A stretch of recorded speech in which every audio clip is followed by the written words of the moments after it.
வணக்கம் நண்பர்களே, இந்த வீடியோவில் நம்ம என்ன செய்தி பார்க்க போகிறோம்னா, குணசேகரனுடைய உயிருக்கு ஆபத்து, கதிர் சொன்ன தகரால் அதிர்ந்து போன குடும்பம், எதிர்நீச்சல் தொடர்கிறது, இணையதளத்தில் வைரலாகும் செய்தி. வாங்க என்ன தகவல் என்ன செய்தின்னு இந்த வீடியோவில் விரிவாக பார்க்கலாம். அதற்கு முன்னாடி முதன்முறையாக நம்ம சேனலை ஃபஸ்ட் டைம் பார்க்குறீங்கன்னா சப்ஸ்கிரைப் பண்ணாதவங்களாம் சப்ஸ்கிரைப் பண்ணிக்கோங்க. பெல் பட்டன் சிம்பல் அமைக்கி நம்ம சேனலோட நோட்டிஃபிகேஷனை எனபிள் பண்ணிக்கோங்க. அப்போ தான் நாங்கள் போடுற வீடியோ எல்லாமே உங்களுக்கு உடனுக்குடனே வந்து சேரும். வாங்க என்ன தகவல்னு இந்த வீடியோவில் பார்க்கலாம். ஈஸ்வரி சொன்னதை தாங்கி கொள்ள முடியாத ஜனனி கதறி அழுது கொண்டு இருக்க ரேணுகா சமாதானப்படுத்தி, அப்போது ஜனனி ஈஸ்வரியுடைய அக்கா காலில் விழ சொன்னாலும் நான் வேண்டுமானால் விழுகிறேன், அவங்க என் அக்கா மட்டுமல்ல அம்மா என்று சொல்கிறாங்க. இதை கேட்டு சமையலில் இருந்த ஈஸ்வரி ஜனனி அருகில் வந்து கையெடுத்து கும்பிட்டு, என்னை அம்மானு சொல்லாத, தயவுசெய்து அந்த கதையை நிறுத்தி என சொல்லுகிறாங்க.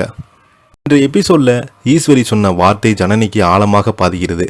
நீ நல்ல பொண்ணாக இருந்தா அதே போல இருந்த வீடு சொல்லிட்டு ஈஸ்வரி சமையலறை சென்று உடைந்து அழுகிறாங்க. அதை பார்த்த நந்தினி அவங்கள சமாதானப்படுத்தி முயற்சிறாங்க. இதற்கிடையே ஜனனி வெளியே வர தர்ஷினி மற்றும் பார்க்கவி இருவருமே அம்மாவுக்கு இப்போது எதுவும் சரியாக புரியலை, நாம் உண்மையை சொல்லிவிட்டாலும் எல்லாமே புரியும் என ஜனனி சமாதானப்படுத்துகிறாங்க. அதே நேரத்தில் மருத்துவமனையிலிருந்து வீட்டுக்கு வரும் கதிரிடம் அனைவருமே குணசேகரன் நிலைமை குறித்து பதற்றமாக கேட்க, கதிர் கடும் கோபத்தில் இந்த நிலைமைக்கு காரணமே நீங்கள் தான், குடும்பத்தினர் குற்றம் சாட்டுறீங்களா? குறிப்பாக ஜனனி அண்ணாவுக்கு இந்த நிலைமை வந்ததே உன்னால தான் கடுமையாக தாக்குறாங்க. ஜனனி அதற்கு வேண்டுமானால் என்னை ஜெயிலில் போடுங்க, ஆனால் அவங்களுக்கு என்ன ஆனது என்று முதல்ல சொல்லுங்கள். திடமாக கேள்வி கேட்குறாங்க. ஆனால் கதிர் உண்மையை சொல்ல மறுக்கிறாரு.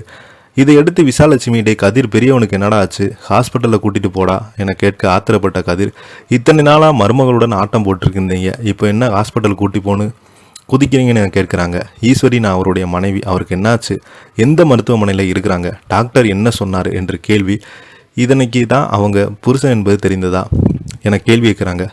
இந்த நிலையில் கதிர் அண்ணா இன்னும் எத்தனை நாள் உயிரோடு இருப்பார் என்று தெரியாது என டாக்டர் சொல்லிட்டாங்க. ஒட்டுமொத்த குடும்பமும் அதிர்ச்சியில் உறைந்து போகிறாங்க. இதை எடுத்து என்ன நடக்க போகுது என்பது இன்னைக்கான எபிசோடில் பார்த்து தெரிஞ்சுக்கலாம். இதை பற்றி நீங்கள் என்ன கீழே உள்ள கமெண்ட் பாக்ஸில் மறக்காமல் பதிவிடுங்க. இந்த வீடியோ உங்களுக்கு பிடிச்சிருந்தா லைக் பண்ணுங்கள், ஷேர் பண்ணுங்கள், கமெண்ட் பண்ணுங்கள். அப்போ தான் நாங்கள் போடுற வீடியோ எல்லாமே உங்களுக்கு உடனுக்குடனே வந்து சேரும். நன்றி, வணக்கம்.